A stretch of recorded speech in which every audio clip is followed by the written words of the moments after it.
Hello and salutations, guys. Welcome into One Piece chapter 1146 extra spoilers. Real quick, but the reason why we're not doing the full spoiler full summary coverage is simply because Redon, the leaker who writes those out every week, decided to take a step back. He said it was too much on the plate to write everything out line by line every Wednesday, so instead he decided to opt in to just doing a second batch of spoilers, which is what we're going to cover today. And real quick, but if you have not read them for yourself, I will be linking it down in the pinned comment, as well as the source as to where I found these spoilers, which is over at Pew Piece's Twitter account. So with that being said, hopping right into it, the first thing we have is Gunkko and Nami. Nami says, "Oh, you, lady who landed on our ship, you must be one of the human intruders that is trespassing here in Elbaf." And Gunkko responds by saying that nope, she's not a human, she is a god. Which makes sense, right? Because celestial dragons view themselves as such, which is interesting because Gunkko, she is a god knight, but she doesn't have that saint title yet, right? When Oda introduced her twice, we never got that saint title. So I do wonder still what is happening up with that. But after this declaration, Nami decides to attack Gunkko, but Gunkko, the gift that keeps on giving, whips out another new arrow attack, or arrow ability. She calls it Aloe, or Arrow's Edge, and this ability allows her to redirect attacks. Yes, that is right. This is really cool because a lot of people kind of speculated how you could expand upon Gunkko's arsenal, and this was one of the main options. If you've ever seen arrow abilities in fiction, they typically allow the user to redirect attacks, and Gunkko is doing just that. She sends Nami's attack right back at her, and not just that, but she ends up doing the same for Brook and Jinbei's attacks as well. Brother, what? This kind of reminds me, of course, the character I go to first and foremost is the demon in Demon Slayer, the one with the arrows, because they're doing the same thing with balls where they redirect everything thrown at them. It's pretty freaking cool, but I do wonder, how does this work with physical abilities, right? Because Nami, she's like a mid to long range fighter. Yes, she has a couple of physical attacks, but I'm like, okay, Gunkko probably redirected a Zeus bolt or, maybe some thunder clouds. Jinbei, same thing. Jinbei shoots water at her, deflect the water. But as far as Brook goes, can she deflect like physical attacks? Like you come in to attack her and then all of a sudden you're sent flying a different direction? Because that right there is kind of what I'm envisioning. Maybe I'm wrong, but yeah, pretty crazy all around. Sad to say though, but we don't have any special interactions with Gunkko and Brook in these spoilers. I feel like when we get the chapter, we will get like a dialogue box or two, but in these spoilers, Redon does not mention any special Brook and Gunkko conversation, which is kind of fascinating, right? Because Brook goes into attacker and deflection. I was kind of expecting a little bit more, but I think there is still room for that when the chapter comes out. So, going on, it says that Gunkko then gives a speech saying that the world shouldn't have realized that it was going to end. But we had some pesky people interfere with that plan, namely Clover, Olvia, and Vegapunk. Because of them, the whole world knows that the world is going to end. And I thought that was kind of funny because it's like, all right, like you don't think people would have realized that the world is ending when you're literally raising the water and obliterating islands? Okay, yeah, sure. What really stands out to me the most about this line here is that Gunkko almost makes it sound like this is a canon event. Like 40 years ago, back when Clover and Olvia were around, the world government already knew that they had to raise the waters and destroy the world. I wonder if that's actually the case or if this is just like weird wording from Gunkko. So going on, Gunkko then says that now that everybody knows about this, an immense war that will engulf the world is about to occur. And when it does, it is certainly worth considering the question of who the giants will follow. Brother, the war that Whitebeard talked about, it's here. It's on the horizon. We already knew it was coming. The world government versus the entirety of the world, right? But now that Gunkko is raising the question of who will the Giants side with, we already know the answer, right? The Giants are going to side with the Straw Hats. Like, I can't imagine this plan succeeding and the Giants are like, okay, time to versus everybody, right? So, since the Giants, in my opinion, are kind of off the table, right now at least, I wonder who else would join the world government.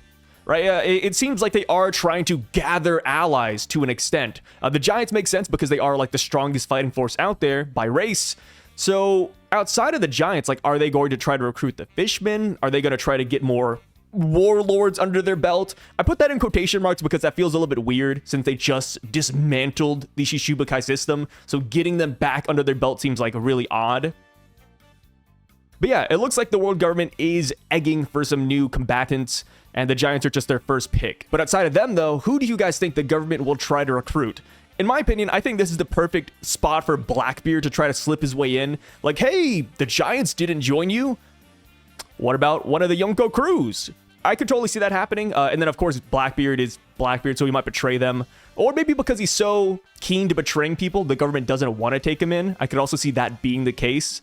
But who knows, man? Who knows? They do have that weird Katarina Devon Saturn plotline going on. Lafitte is spying on the Revs and the world government. So Blackbeard is making some interesting moves on the side in regards to all of this. But yeah, with that being said, I do want to pose the question to you guys. Who do you think the Giants will follow in this immense war? Do you think it's pretty obvious that they will follow the Straw Hats because the Giants are good people? Or no, do you think the God Knights will be successful in coercing the Giants to join them because they're kidnapping their kids, right? That's a really tough one. I mean, if they kidnap your kid, you don't really have a choice but to fight for them. But who knows, man? Who knows? So we go down to the next bullet point, and it says that Luffy and Loki are fat now because they ate all the food. So yeah, they're currently still out of commission. Here's the thing, though. I mean, Luffy was fat back on Egghead Island, and then a couple of panels later, he was in Gear 5th fighting Saturn again. So just because they're fat doesn't mean they're technically out of commission. You know, they're not going to be gone for like 5 or 6 chapters.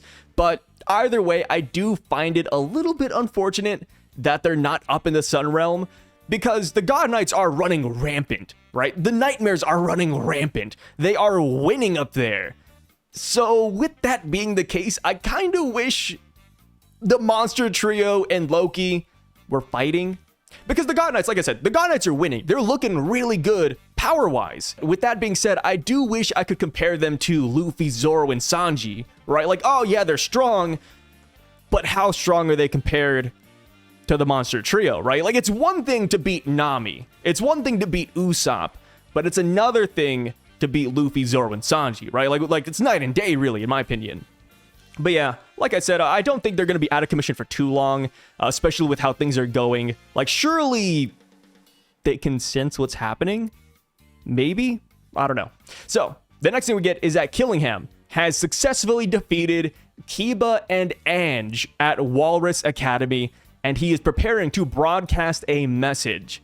So Killingham defeating 2 giant teachers, I think that is no big deal. Kind of sucks for my Ange theory, but that's besides the point, right? As far as what Killingham is going to broadcast, I think he might just broadcast what the God Knights are currently doing. Like, hey, we're stealing your kids. If you want them back, you have to work for us. I think that is the simplest answer, but if he wanted to get really twisted, I guess he could say, hey, try to stop us, right? But yeah, I think that's what he's doing here. I wonder if more teachers will show up, because Kiba and Ange, they're not everybody that's at the school, right? We still have Professor Blade. We still have Ripley, who's not at the school, but she is a teacher. I wonder if they're going to show up and try to fight him. Outside of them, though, I don't think anybody is super close to Killingham right now.